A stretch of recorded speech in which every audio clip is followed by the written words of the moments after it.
Okay, this is part 25 of Rebel. Please make sure that you are liking and subscribing. It really helps me out more than you know. Okay, Eden. I don't know when Han plans to unleash the real signal. All I know is that Han finally comes to see me again in the makeshift chamber that he's offered me at the estate. I jump a little as he enters the room with two of his guards. I don't mean to startle you, he says to me now, holding up both of his hands. Then he nods at the guards. You're no longer needed, he adds. I'd like a word alone with Mr. Wing. The guards do as he says. They step out and the room is suddenly just me and him. Han sits down in a chair across from me and leans his chin on his hand. Word is that your brother is now safely back with the AIS, he says. Thank you for keeping your word, I reply. Do you know why I'm here right now? He asks me. I just stare wearily at him. Why? He reaches into the pocket of a suit jacket, then pulls out what looks like a heavy purse. With a careless gesture, he tosses it in my direction. I fumble with it as it lands against my chest with a chunky clink of metal. What's this? I say. Your payment, of course, Han replies. He nods at me. I only pay in real gold koras. Soon, this place's virtual currency will be useless again after the level system is disabled. I figure you'll want real money instead. I glare at him, then peek once inside the purse. There are hundreds, thousands of gold coins in here. Each is worth 1,000 koras. This entire purse might contain at least 1,000,000. I look sharply back at him. He'd promised a handsome pay for what I did, but this level of money is an amount that I hadn't guessed at. Han smiles at me. Surprised, he says. I've made enough of a fortune doing what I do. It's a worthy investment for me to spend that money on talent like you. This kind of money is beyond what even most of the Skyfloor citizens can earn. It's money that could pull Pressa and her father completely out of the Undercity. It's money that could buy you the kind of level that would make you safe forever. It's also the kind of money that's dipped in the blood of people who have paid dearly for crossing someone like Han. I close the purse back up and toss it to the floor between us. How long are you going to keep me down here? I ask quietly. Until my brother comes to find me? Until the AIS descend on you? Just because you disable the level system doesn't mean they don't have a way to hunt you down. Han smiles, unconcerned about the way I've rejected his money. I'm not going to keep you anywhere, he replies, nodding toward the door. You're free to go, whenever you wish. My guards are ready and waiting to escort you back to the surface of the Undercity whenever you want. Now I know he's messing with me. I laugh, shaking my head at him. What kind of game do you want me to play? I say. I don't play games with people I respect, Han replies. Or have you lived in a gamified society for so long that you don't even know how to react to people outside of its system? Why would you let me go? I demand. I've been a proven asset to you. I know where this place is. I've seen you, and I could go straight to the AIS the instant you release me. He shrugs. I know. I spread my hands wide. So that's it? You're setting me free. As if to test him, I stand up from my chair and walk toward the door. Everything in me tells me that this is a trap, that the instant I try to step out into the hallway, they'll clap me in chains or shoot me dead. But Han just watches me. Go. When I still don't budge, he leans forward in the chair and regards me with a focused expression. Do you know why I'm letting you go? Do you want to know why I'm willing to give you millions? He smiles. Because you'll be back. What? You'll return to find me again. I can see the fire in your eyes, the way you tried to hide the satisfaction of seeing that machine work with your engine attached to it.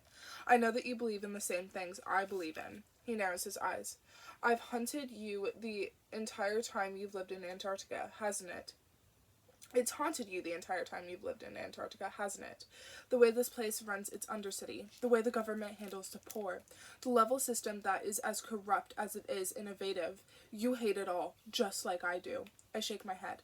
Once I step out of here, I'm never coming back. Han leans back in his chair and heaves a sigh. Yes, you are, he replies.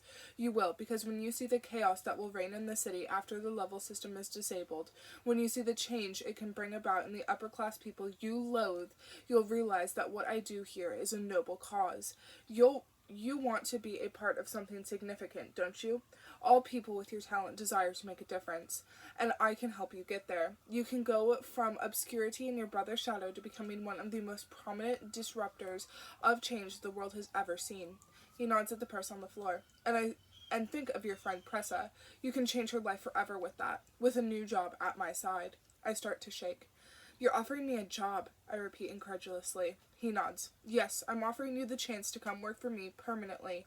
Think of the things you could do, Eden, without restrictions placed on you. Think of not having to cater to anyone else when it comes to your schedule and your life. Han laces his fingers together. You're free to come and go as you wish. Should you need to contact me again, you can use this. A series of 6 numbers appears in front of my view. I stare at it for a second, memorizing it before it vanishes. Han smiles briefly at me. I never intended for you to be my prisoner, Eden, and now I want to prove that to you in the most obvious way. I don't trust him. I don't believe him.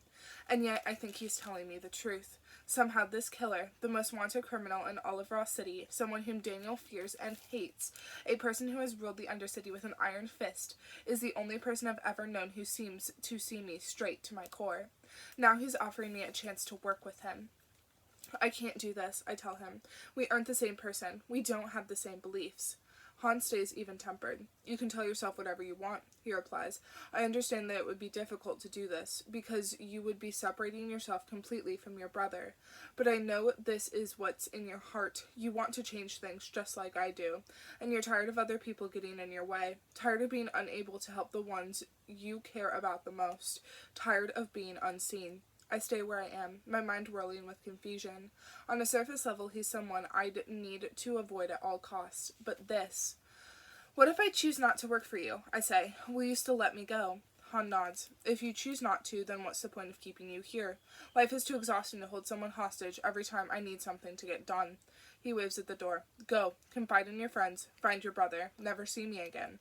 I won't hunt you down at races. I won't have my guards stalk what you do. All I can tell you is that you're about to see what Ross City should actually be like once it rises from its ashes. It's time for someone else to run this place. He leans forward on his knees. Then you'll soon ask yourself, who are you helping exactly by refusing my offer? I don't know what to say to him. I don't know how to prove him wrong. I don't know what's going to happen to Ross City. All I do is step toward the door. I go through the entrance and into the hall. Just like he'd said, his guards are waiting to take me wherever I want to go. And Han is still behind me, sitting in my chamber. I turn my back on the estate. Han's words ring in my mind, lingering, haunting. Who are you helping exactly by refusing my offer? And right as I consider those words, a high-pitched sound crackles around us. I press my hands to my ears. The chip implanted near my temple seems to grow warm. My heart jumps into my throat. Then everything goes silent.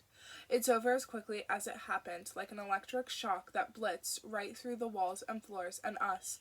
The guards, too, felt it. They hunched for a second, flinching, then look at one another in bewilderment before everything settles back down. But something is missing. I open my eyes and see nothing virtual hovering in my view. No numbers, no account, not even the persistent warning that I'm unable to connect down here. There's a weight to the silence, like the kind of quiet that you can hear when you're truly severed from civilization. The buzz and hum of technology. It's all just gone. He's done it. It worked. Zalman Khan has ordered the real signal to trigger, and he has just eliminated Ross City's entire system.